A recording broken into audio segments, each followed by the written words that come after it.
ያንስብሻል እንጂ አይበዛብሽ። የምትፈልጊው ነገር ካለ ንገሪኝ። ለጠፋው በቅጣት ነው። ችግር የለውም። ስላልተመቸው እንጂ መች እንደማጠፋው ቃለ አንድ የረሳሽው ነገር አለ። ምንድን ነው? ሰውን መረዳት። ይህን በዚህ ነገርኩ እንዴ? አዎ ቤሌ፣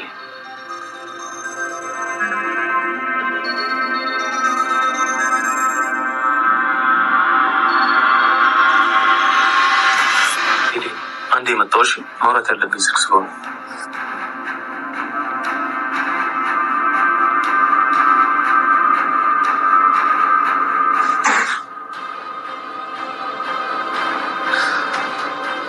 ቆይ ለምዶ ስልክሽ ላይ አላነሳሽም? ታዲያ ሲደውል አስቼ በጓሮ በር ወጥቻለሁ ልበለው?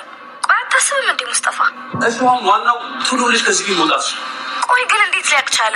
እኔ እስከማውቀው የሆነ ሰው ደውሎ የነገረው ነው። ማን ነው የነገረው? አሁን ስለሱ አይደለም መጨነቅ ያለብሽ። አምን ካገኝሽ ይገልሻል። ስለዚህ አሁን ማንም የማያገኝሽ ቦታ መሄድ አለብሽ። አለበዚያ በዚያም ብሎ ካገኝሽ ለአንቺ ጥሩ አይደለም። እሺ አታስብ።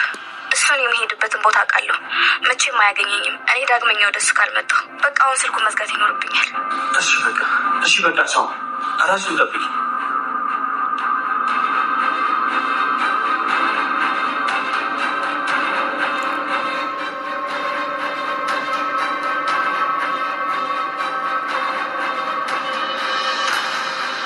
ፋይሉን ሰጪ። ልመና አንተ ከሚያክል ሰው አይጠበቅም ወይ? ካልሆነ ለምን ነገሮችን በፍልሚያ ታደርጋቸው? የለበስነው ልብስ እኮ መለኪያችን አይደለም። ማንም ሰው በልቡ እንጂ በልብሱ አያስብም። ልብና ልብስ ይለያያል እያልከኝ? እንደዛ ለማለት ፈልጌ አይደለም። አሁን እየኖርኩት ያለው ህይወት አይደለም የኔ ማንነት።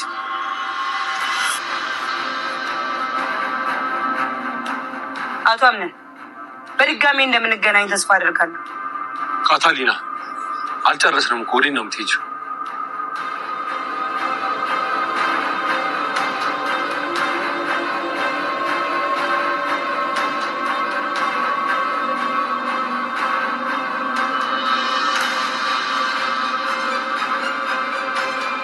አቶ አምናን በስተመጨረሻ የድርጅቱን ፋይል የወሰደችው ሴትዮ ጋራ ተገናኘ። እንግዲህ ምንድን ነው የሚፈጠረው ይመስላችኋል? በጣም እዚህ ነገር ላይ ከባድ የሚሆን ነገር የሚፈጠር ነገር ይመስለኛል። ምክንያቱም እሷ ልትሄድ ስትል እንግዲህ ቃልም መጥቷል ማለት ነው። ቃል ደግሞ እሷ እንደዛ እንዳደረገችው ሁሉን ነገር ያውቃል። አሁን ቃል አይቶ ዝም የሚል ይመስላችኋል? እንደኔ ሀሳብ ግን ቃል የሆነ ነገር የበለጠ የሚያደርጋት ይመስለኛል። ምክንያቱም በጣም ነው የተናደደው። ብዙ ነገር አድርገዋለች እና እንዴት ነው ዝም የሚል ይመስላችኋል? እንዴ በእናንተ ሀሳብ እና በእናንተ አመለካከት የሚለውን ኮሜንት ላይ ብታሳርፉልኝ በጣም ደስ ይለኛል ማለት ነው ቤተሰቦቼ። ምክንያቱም ከባድ ነገር ነው እዚህ ቤት እየተፈጠረ ያለው ማለት ነው። እች ልጅ እስኪ ማንን ተማምና ነው ቤት ውስጥ እንደዚህ እያደረገች ያለችው? ቀጥታስ አቶ አምናን ሳትፈራ አቶ አምናንን ምንም ነገር ሳትደነቅ ሳይከብዳት ቤት ድረስ የመጣችው ማንን አምና ነው የሚባለውን ነገር በእያንዳንዷ አንዳንድ ነገር እላቸዋለሁ ማለት ነው።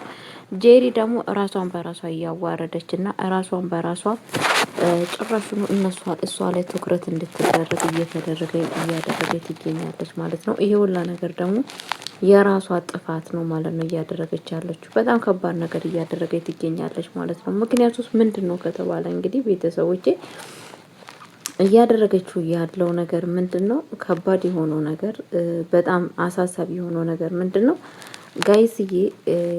ምክንያቱም ብሌንን ማለት ነው ጄሪ በክፋት በሷ ላይ እየሰራት ይገኛለች ማለት ነው። እንግዲህ ላትየው ሄዳ እውነቱን አምናለች ማለት ነው። እኔ ከአዳራሽ ላይ እሷን የለቀኳት የሆነ ነገር ስላየውና ስለጠረጠርኩ ነው ብላለች ማለት ነው። ምንድነው የጠረጠርሽው ስትባል እንግዲህ ዶክተሮቹ እዛ በነበርኩ ዶክተሮቹ ምንድነው ያሉኝ ነገር አለ። ምክንያቱም ያሉኝ ነገር በጣም ከባድ ነው። ከሷ ሌላ ደግሞ ማንም ሰው እዚህ ቤት ያንን አያደርግም። ልጁ የወረደው በመድኃኒት እንደሆነ ነግሮኛል። ያንን ነገር ደግሞ የምታደርገው እሷ ነች ብዬ ነው ማስበው በማለት እንግዲህ ተናግራለች። ሌላ ሰው ማንንም ሰው አልጠረጠርም ብላለች ማለት ነው። እንግዲህ አያትየዋም እሷ በእርግጥ ይሄንን ነገር አድርጋ ከሆነ ግን አለቃትም ብላ ነበረ ማለት ነው። ግን እናትየዋ የአቶ አምናን አያት በተለያየ ነገር በአሁን ሰዓት በጣም ከባድ ፍተሻ ውስጥ ነች ያለችው ማለት ነው። እናት ሳራንም ሄዳ ጠይቃት ነበረ ማለት ነው። ሄዳ ጠይቃት ምንድን ያለቻት ብሌን የምትባል ልጅ ምንድን ነው እስኪ ስለ ብሌን አንዳንድ ነገር ንገሪ ስትባል እንግዲህ እናት ሳራ ከዚህ ቤት ውስጥ እንዳለ እናት ብሌን በጣም ጥሩና አስተዋይ የሆነች ልጅ ነች። ምክንያቱም በጣም ነው ጥሩ ልጅ ነች። ከቤት ውስጥ በጣም ተወዳጅ ረጋ ያለች ልጅ አስተዋይ የሆነች ልጅ ነች። እሷን የማይወዳትና እሷን የማያከብር ሰው የለም ከቤት ውስጥ በማለት እንግዲህ መልሳለታለች ማለት ነው። ግን ሁሉም ሰው ቤት ውስጥ ይቀኑባታል። በተለይ ጄሪ ትቀናባታለች ስትል ለምንድን ነው የምትቀናባት ስትል እንግዲህ አቶ አምናን ስለሚወዳት ብላለች ማለት ነው። እንዴ አቶ አምናን እሷን ይወዳታል እንዴ ስትላት፣ አይ እንደዛ ለማለት እኮ ፈልጌ ሳይሆን በወንድምነት ነው ለማለት ፈልጌ ነው ብላቻለች ማለት ነው። ምክንያቱም ፍቅር ነው ብላ እንዳትል የሆነ ነገር ትለኛለች ብላ ፈርታ እንግዲህ ወሬውን ቀይራለች ማለት ነው። እና ሳራ አይ በወንድምነት ስለሚወዳት ነው ምናምን ብላለች ማለት ነው። እንግዲህ ቤተሰቦቼ አሁን ምንድን ያለችው አያትየዋ በእርግጠኝነት እሷ እያወቀችና ብሌን ለማጥላላት እንደዚህ እያደረገች ከሆነ እኔ ነኝ የእጇን የምሰጠው በማለት እንግዲህ ተናግራለች ማለት ነው። አቶ አምናንም እንግዲህ በአሁን ሰዓት በጣም እንትናን ሲፋንን ለማግኘት በጣም ያቅሙን እየታገለ ይገኛል ማለት ነው። ሁለተኛ ነገር ደግሞ በጣም እና እንግዲህ አያትየዋ ምን ሆነ ካል የቤቱ ንጉስ የኔ ንጉስ የሆንኮ ነገር ምን አለ ስትለው፣ አያክስቴ ብዙ ሰዎች ህይወቴን እየከዱ ይገኛሉ። ድርጅቱንም እንዴት እንደተከዳ፣ ሁለተኛ ነገር ደግሞ በእንትን የተነሳ ማለትም ችግሩ ሁለተኛ ነገር ደግሞ የተፈጠረው ነገር ምንድነው ጋይስዬ ድርጅቱ ላይ እንደዚህ አይነት ችግር እንዳጋጠመውና ሜሌክን እንዳስወገደው ነግሯታል ማለት ነው። እንግዲህ ያ ነገር ሲፈጠር እንዴት ነው ይሄ ነገር ሊሆን የቻለው? ይህንን ነገር ይህንን ቆሻሻ እኮ ስራ አንተ መስራት የለብህም ነበረ። ይህንን ስራ መስራት ከፈለክ ለምንድን ነው ሌላ ሰው ሳይሰራ እየቀረው? እንደዚህ አይነት ነገር እጅህን ማቆሸሽ የለብህም ያለችው ማለት ነው አያትየዋ ግን ለምንድን ነው ይህንን ያደረግኩ ለምንድን ነው ይህንን የፈጸምከው ብላ ሳይሆን የተቆጣችው ይህንን ለምንድን ነው እጅግን የምታቆሸሸው ብላን የተናገረችው ማለት ነው። እዚህ ቤት በነገራችን ላይ እንዴት ነው አያትየዋ ሳይዋት በጣም ጨካኝና አረመኔ የምትመስል ትመስላለች ማለት ነው። እንግዲህ ሲፋንም ደግሞ እዚህ ቤት ውስጥ ሆና ብዙ ነገር እንደከዳቻቸው ያ ሁላ ስቃይና መከራ ባቶ እንዳለ የደረሰው እንዳለ ያ ችግር በብሌን በሲፋን የተነሳ እንግዲህ አውቃለች ማለት ነው። አያትየዋ ምንድነው የወሰነችው እንግዲህ ከዛም በኋላ እኔ ነኝ የሚያሳያት ነው ያለችው። ማንም ሰው በእኔና በሷ መካከል ማንም ሰው እንዲገባ አልፈልግም፣ እኔ ነኝ የእጇን የምሰጠው በማለት እንግዲህ እየተናገረች ትገኛለች ማለት ነው። በጣም ነው በነገራችን ላይ ደስ የሚለው ነገር አለ፣ በጣም ከባድ የሚሆነው ነገር አለ ማለት ነው። አያትየዋ ካሁን ወዲህ እሱ ቶሎ ብሎ ሳያገኛት እኔ ማግኘት አለብኝ፣ እኔ አግኘ የሆነ ነገር ማድረግ አለብኝ እች ልጅ በማለት እንግዲህ እና አያትየዋ እየፈለገቻት ትገኛለች ማለት ነው። ሲፋን እንግዲህ ከቤት ውስጥ ወጥታለች ማለት ነው። እንትናም ቤት ውስጥ ነው ያለው እንግዲህ አቶ እንትና ተብዬው እንግዲህ ቤት ውስጥ ነው ያለው። በጣም በሚያሳዝን ነገር ምን የሚፈጠር ይመስላችኋል ማለት ነው? ሙስጠፋ ከቤት ውስጥ አልሄድም ያለው ቤት ውስጥ ነው። ሙስጠፊሻ ትንሽ ከበድ የሚያደርገው ነገር ምን እንደሆነ ታውቃላችሁ? ሙስጠፋ ለምንድን ነው ቤት ውስጥ የተቀመጠው ብላችሁ ታስባላችሁ?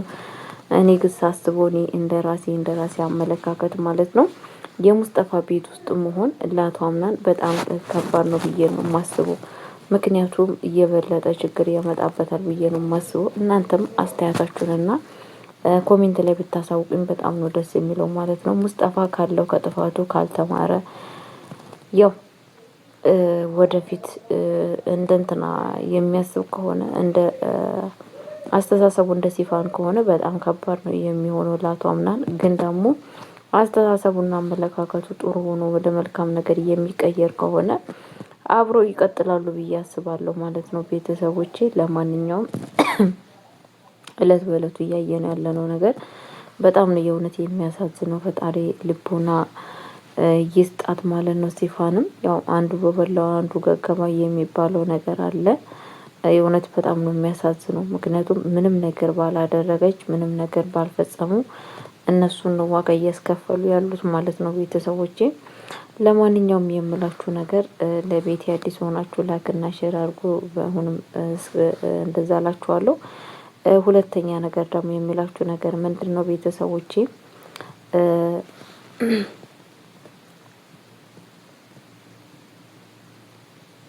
ከቤት ውስጥ የእንትና ጉዳይ በጣም አስጊ ሆኗል ማለት ነው። ጄሪ በጣም ብሌንን ከቤት ውስጥ እንድትወጣላት ትፈልጋለች ማለት ነው።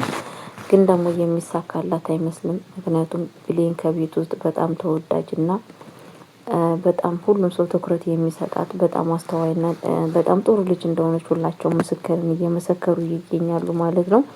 ግን እሷ ላይ መጥፎና ብላ የምትለው እንግዲህ እንትና ብቻ ነች የሁላ ነገር እያደረገች ያለችው። ቀጥታ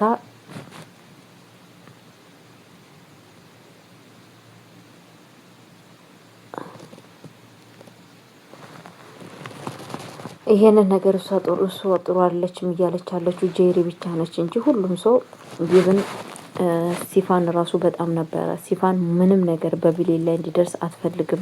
ሙስጠፋም እንደዛው ማለት ነው። ከዛ ቤት ውስጥ በነገራችን ላይ ምንም ነገር ያልሰራም ክፋትም ያልሰራችው እሷ ነች ማለት ነው። እንግዲህ ቤተሰቦች